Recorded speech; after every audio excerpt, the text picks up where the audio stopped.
Malcolm Mitchell, from Angaston. Just moved into Angaston only February this year. Farming background, come from up in station country originally, Malurina Station, Maree, Lake Eyre, near Lake Eyre, and then moved down to Eden Valley for 14, 15 years and just moved into town in February, so this is the first time I ever lived in town in my life.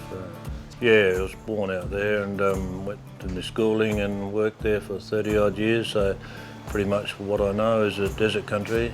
Yeah, sheep, cattle, horses, but yeah, in the desert country. So that's what I've done most of my life. Yeah, just came down here for do a bit more with my horses, and now we've come into retirement, so we've just moved into town. I thought when we moved in town I'd wait until we got our first bill and just see what it was, whether to go to solar or not, and got our first bill and it was fairly big, so we decided to go and do solar, so that later on when I do stop work that we haven't got that expense later on. Yeah.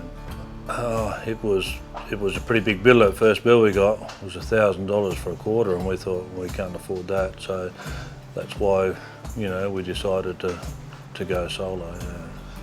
It was mainly heating, because that was the winter months when in that quarter was the winter months, so that was mainly heating's what that cost was. Our cooling, we've got a Rapid air conditioner, so that doesn't take a lot, but there was a heating through the winter is where that cost was.